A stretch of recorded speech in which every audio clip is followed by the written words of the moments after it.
जय श्रीमन नारायण। ए पर जे टिप्पणी हम करे जा रहल बा रामानुजदास श्रीमान गट्टू वेणुगोपाल स्वामी जी के द्वारा दिहल गयल बा। अध्याय 13 क्षेत्र क्षेत्रज्ञ विभाग योग श्लोक 33। यथा प्रकाशयति एकः कृत्स्नं लोकम् इमं रविः क्षेत्रं क्षेत्री तथा कृत्स्नं प्रकाशयति भारत। ओम। गीताचार्य श्री कृष्ण परमात्मा अर्जुन समेत हमनी सबके क्षेत्र क्षेत्रज्ञ विभाग योग सिखा रहल बानी। परमात्मा कहत वाड़न की अर्जुन आत्मा खाली शरीर से अलग न होला, बल्कि ओकरा एगो महंता भी होला जौन पूरा शरीर के रोशन करेला। जैसे अकेले सूरज पूरा दुनिया के रोशन करेला, वैसे ही अकेले आत्मा ऊ पूरा शरीर के रोशन करेला जौना में ऊ निवास करेले।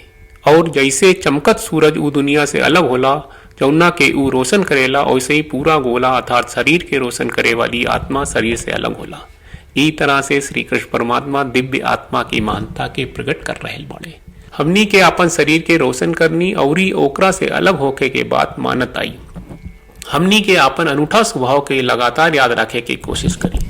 श्री कृष्ण परमात्मा के शिक्षा के ध्यान करत हमनी के श्रीमन नारायण के प्राप्त के उद्देश्य से अपन शरीर के सर्वोत्तम उपयोग करे के शुरुआत करी जा।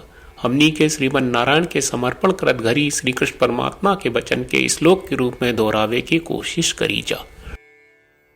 यथा प्रकाशयत्येकः कृत्स्नं लोकम् इमं रविः क्षेत्रं क्षेत्री तथा कृत्स्नं प्रकाशयति भारत। श्रीमद् भगवत गीता का पूरा सार श्री कृष्ण परमात्मा ने अध्याय 18वें के श्लोक 65 से 70 में 8 काम करे खातिर दिले बाड़े। श्री कृष्ण कहले हम ओ लोगन से प्रेम करनी जो लोग इन 8 बातन के मान तारे। हम ओ भक्तन के हर तरह से रक्षा करब। श्री कृष्ण परमात्मा के द्वारा बोलल गईल संपूर्ण भगवत गीता सुनला के बाद अर्जुन कहले करिष्ये वचनम त्वा, जेके मतलब बा कृष्ण मैं उही करब जौन आप कही। यही कारण बा श्री कृष्ण अर्जुन के हर तरह के सफलता आ विजय प्रदान करेले। आई परमात्मा के आपन व्रत देई कि हमनी के ये 8 गौ कर्म के पालन करी जा। ई वचन परमात्मा के देवे से बड़न कौनो पूजा तपस्या यज्ञ नहीं। हम 8 प्रण कहब जौन हमनी के करे के चाहिए। आप सब कृपया इन्हन के आपन दिमाग और दिल में सोची।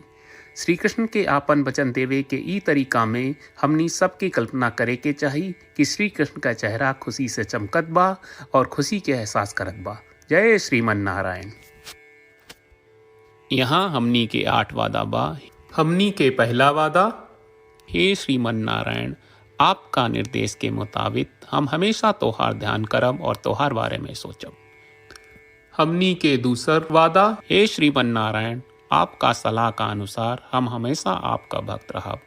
हमनी के तीसर वादा, हे श्रीमन नारायण हम आपन सब काम तोहरा सेवा के रूप में और तोहरा संतुष्टि खातिर करब। हमनी के चौथा वादा, हे श्रीमन नारायण जैस की आप माने के कहले रहलू, हमरा बहुत विश्वास बा कि हम आपके होई और हम हमेशा आपन दोनों हाथ जोड़ के आपके नमस्कार करब और आपकी पूजा करब। हमनी के पांचवा वादा, हे श्रीमन नारायण हमरा के तोरा बात माम एकम शरणम ब्रज 1866 याद कहले, जहां आप हमरा के आपन का अर्पित करे का कहा। श्रीमन नारायण मैं हमेशा तोहरे शरण में रहब।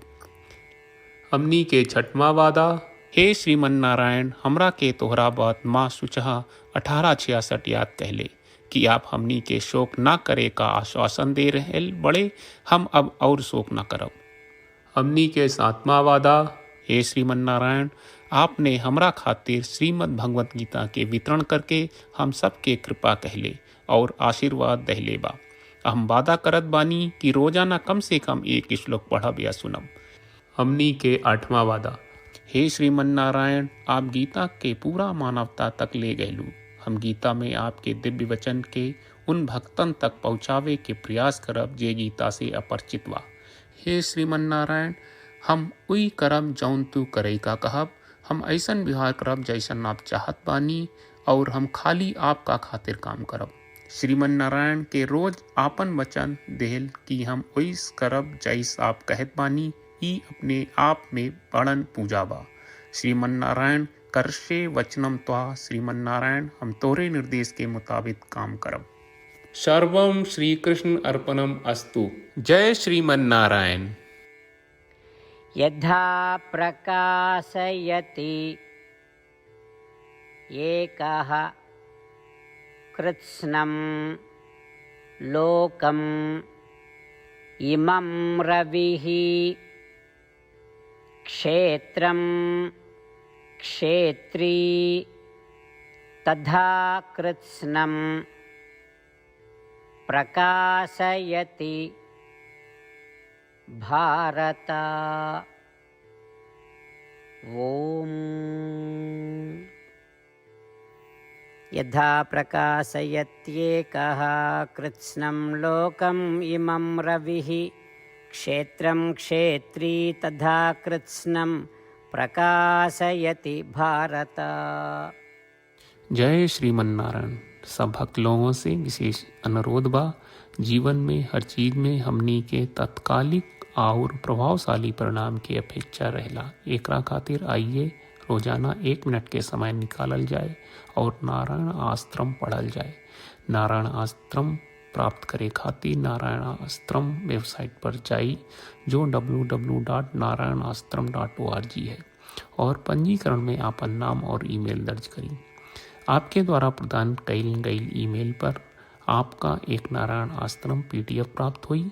PDF में एक रामायण श्लोक, एक गीता श्लोक और एक विष्णु नामम बा। ये तीनों के मिल के नारायण आश्रम कहल जाला। हर व्यक्ति के ये श्लोक के अलग अलग संयोजन मिलेला।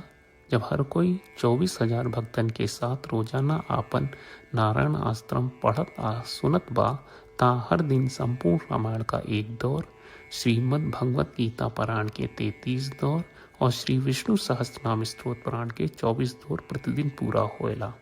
ई एक बहुत ही उल्लेखनीय और विलक्षण परिणाम बा, जौन हर एक दिन ऐस करे से निकलेला। ई कारण बा कि आप और आपके परिवार के सदस्य तुरते जाके आपन नारायण आश्रम प्राप्त करी। जय श्रीमन नारायण।